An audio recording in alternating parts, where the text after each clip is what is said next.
मंत्री वगैरे आमच्याशी संपर्क करण्यास सध्या तयार नाहीत, कारण की त्यांच्या जे काही वरिष्ठ मंत्री महोदय असतील त्यांना कदाचित असं वाटत असेल की या लोकांना जे यांनी पायी चालतच मंत्रालयापर्यंत आलं पाहिजे, कारण की आपल्याला माहीत आहे आपण पत्रकार बांधव आहोत, काही महिन्यांपूर्वी जे काही मोर्चे जालना शहरातून जिल्ह्यातून या ठिकाणी मंत्रालयावर गेले तर त्यांची वेळोवेळी त्यांच्या पाया पडण्याचं व त्यांना विनवणी करण्यासाठी शासनाचे मंत्री हेलिकॉप्टरने औरंगाबाद शहरात येऊन त्यांच्या पाया पडत होते, परंतु तरी ते लोक मंत्रालयापर्यंत पोहोचले होते.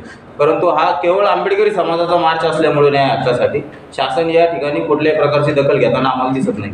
आपल्या शहरातले आमदार खासदार याच्यामध्ये पदयात्रेमध्ये सामील होणार आहे याची सर्वांना कल्पना आहे, परंतु ह्या आंबेडकरी समाजाचा मार्च असल्यामुळं व जे आमदार खासदार आहेत ते विविध पक्षाशी बांधिलकी असल्यामुळं त्यांचा प्रोटोकॉल नसेल, त्याच्यामुळे अद्यापर्यंत त्यांनी कुठल्याही प्रकारचा संपर्क भिक्खू संघाशी व आंबेडकरी चळवळीशी साधलेला नाही. आपण त्यांना संपर्क करून बोलवणार आहे का? नाही, आम्ही त्यांना बोलवणार नाही, कारण की आजपर्यंत जो मार्च चालू झाला आहे 17 तारखेपासून परभणी येथून चालू झालेला आहे, अद्यापर्यंत कुठल्याही तिथल्या स्थानिक खासदारांनी आमदारांनी व मराठवाड्यातल्या कुठल्याही आमदार खासदारांनी त्या मार्चचं या ठिकाणी समर्थन केलेलं नाही व त्यामध्ये ते सामील झालेले नाही. आपल्या इथं शहरामध्ये 2 कॅबिनेट मंत्री संजय शिरसाट, अतुल सावे यांच्यासोबत तुम्ही चर्चा करणार आहे सर?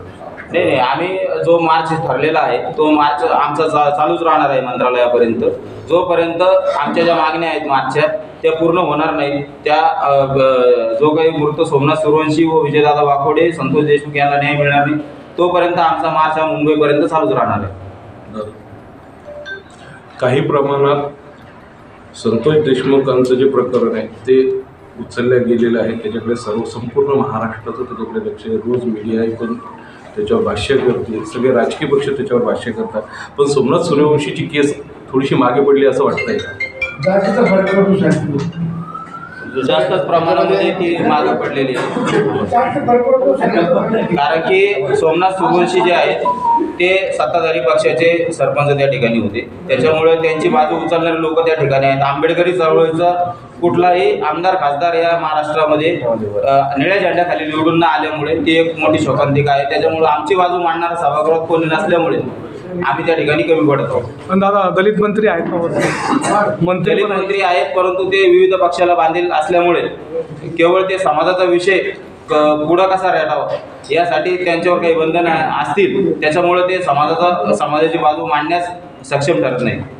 त्याच्यामध्ये विधानसभेमध्ये माननीय आपले मुख्यमंत्री राज्याचे गृहमंत्री यांनी डायरेक्ट सांगितलं की क्लीन चिट दिली या विषयामध्ये की त्या मुलाला अगोदरच त्याला मारलं लागलेलं होतं, त्याला अटॅक नाही आला असं त्यांनी एक गोष्ट सांगितलं. त्यामुळे जर मुख्यमंत्री आणि राज्याचे गृहमंत्री जर अशी या भाषा बोलत असेल तर मग नाही आपण मागायचं कोणाकडे, आणि जर मुख्यमंत्री जर क्लीन चिट देत असेल तर बाकीचे मंत्री आपल्याला मतदान म्हणजे आपल्याला मदत कशी करतील, आपल्याला सहकार्य कशी करतील, आपल्याला भेटा कशी देतील? पोस्टमॉर्टम रिपोर्ट वेगळं सांगतंय ना.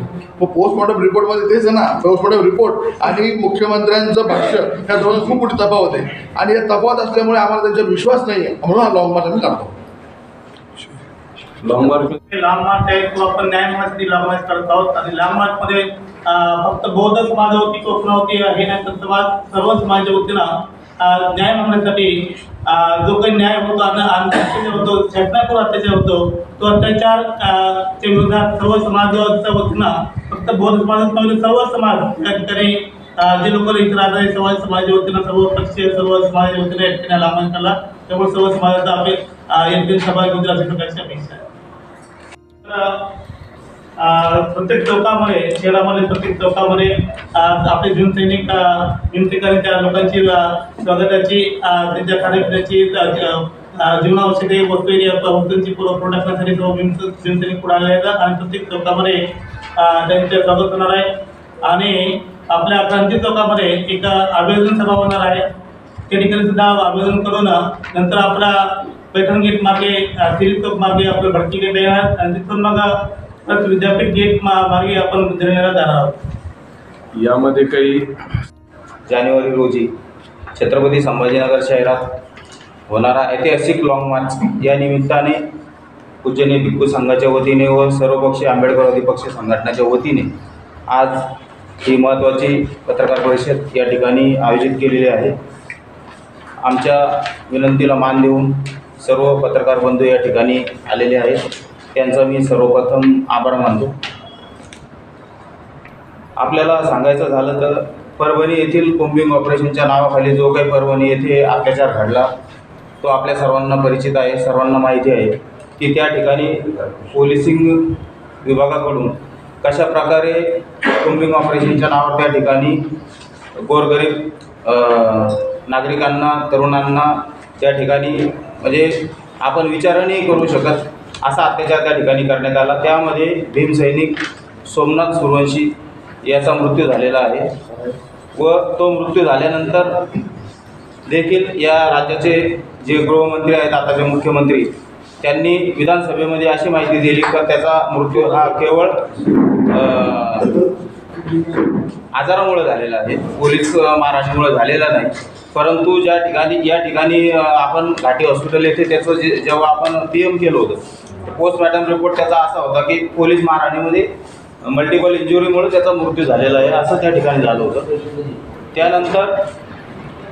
त्यानंतरही तो रिपोर्ट येऊनही पोलीस प्रशासनाने त्या ठिकाणच्या जे काही जबाबदार पोलीस अधिकारी होते त्यांच्यावर कुठल्याही प्रकारची कारवाई त्यावेळेस झालेली नाही. त्याचा जनशोभ म्हणून नंतर त्या ठिकाणी विजयदादा वाकोडे यांचाही दुःखद मृत्यू, कारण त्यांना पोलीस प्रशासनाने त्या ठिकाणी नंबर 1चा आरोपी त्या दंगलीमध्ये केलेलं होतं. त्यांनी त्या ठिकाणची कायदा व सुव्यवस्था राखण्यामध्ये मोलाची जबाबदारी त्या ठिकाणी राबवली होती व आंबेडकरी चळवळीचे ज्येष्ठ नेते ते होते. संविधानाला मानणारं एक व्यक्तिमत्व, तेही आपल्यामधून या पोलिसांच्या चुकीमुळं, तेथील स्थानिक पोलिसांच्या, परभणी पोलिसांच्या चुकीमुळं तेही आपल्यात राहिलेलं नाही. त्यांचाही नागबळी त्याच्यामध्ये गेलेला आहे. त्यानंतर तेथील आंबेडकरी समाजाने, सर्वपक्षीय संघटनांनी त्या ठिकाणी जवळजवळ त्यांचा अंत्यविधी झाल्यानंतर एक उपोषण त्या ठिकाणी चालू केलं होतं. जवळजवळ आज त्या उपोषणाला 1.5 महिना पूर्ण होतो आहे. त्यानंतरही येथील पोलीस प्रशासनाने, शासनाने त्या उपोषणाची कुठल्याही प्रकारची नोंद घेतलेली नाही. त्या ठिकाणी शरद पवार असतील, मोठमोठे मुख्यमंत्री वगैरे वगैरे जे काही नेते मंडळी असतील त्यांनी त्या ठिकाणी भेटी दिल्या, परंतु त्या ठिकाणी कुठल्याही प्रकारचा निकाल आजपर्यंत लागलेला नाही.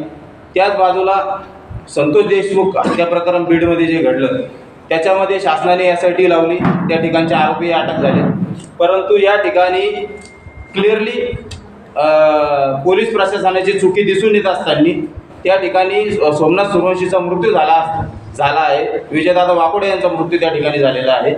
तर या ठिकाणचं कुठल्याही प्रकारची नोंद या शासनाने घेतलेली नाही. त्याचा रोष म्हणून तेथील भीमसैनिकांनी लॉंग मार्च चालू केलेला आहे व तो लॉंग मार्च आता जालन्याजवळ काल परवा होता, आता तो तिथून निघलेला आहे.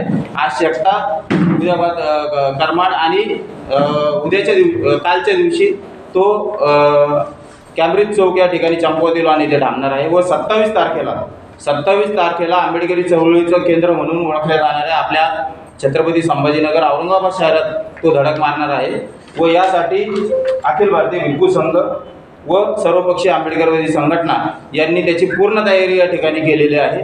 जवळजवळ हजारो लाखोंच्या संख्येने भीमसैनिक या लॉंग मार्चमध्ये सामील होणार आहेत. आता मी पूजनीय भंतेजींना या ठिकाणी विनंती करतो की आपला लॉंग मार्चचा जो रूट आहे व आपण जे नियोजन केलं आहे ते माननीय पत्रकार बांधव होत आहेत. आणि जसं आपल्या संभाजीनगर शहरामध्ये तो येणार आहे तर संभाजी शहराची जी एंट्री आहे कॅम्ब्रिज चौक, तिथं 26 तारखेला सायंकाळी त्यांचा मुक्काम राहणार आहे. तर सायंकाळी चंपावती लॉन कॅम्ब्रिज चौकामध्येच आहे, त्या ठिकाणी त्यांचा मुक्काम आहे. त्यांची राहण्याची, जेवणाची, नाश्त्याची सर्व व्यवस्था धम्मज्योत बुद्धविहार कमिटी, सावित्रीनगर चिकलठाणा आमच्यामार्फत आम्ही केलेली आहे. मी त्या धम्मज्योत बुद्धविहार कमिटीचा अध्यक्ष आहे. आणि सकाळी मग दीपक भाऊनी काळजी आणि सगळ्यांना आपण आवाहन करतोय, हजारोच्या संख्येने 27 तारखेला तुम्ही कॅम्ब्रिज चौकामध्ये या. सर्व भीमसैनिकांना आम्ही आवाहन केलं आहे. मग कॅम्ब्रिज चौकापासून तो लॉंग मार्च मोठ्या ताकदीने पुढे निघणार आहे. मग जो रूट सांगितला आहे सगळ्यांनी त्या रूटनुसारच तो लॉंग मार्च शहरामधून होत बोधलेला जाईल. तेथे दीपक भाऊनी काळजी असतील, भिक्खू संघ असतील, या सगळ्यांनी मग बोधलेला नियोजन केलं आहे. म्हणजे आपल्या शहरामध्ये 2 ठिकाणी त्यांचं नियोजन केलेलं आहे. आणि अतिशय समाज भावनिक आहे, आक्रमक आहे, पूर्ण ताकदीनं न्याय मागण्यासाठी हा समाज रस्त्यावर उतरलेला आहे. सरळ सरळ आमच्या समाजाची दिशाभूल केली. देवेंद्र फडणवीसनी अशोक घोरबाडसारख्या जातीवादी गुंडाला वर्दीतल्या त्यांनी वाचवायचा प्रयत्न चालू आहे.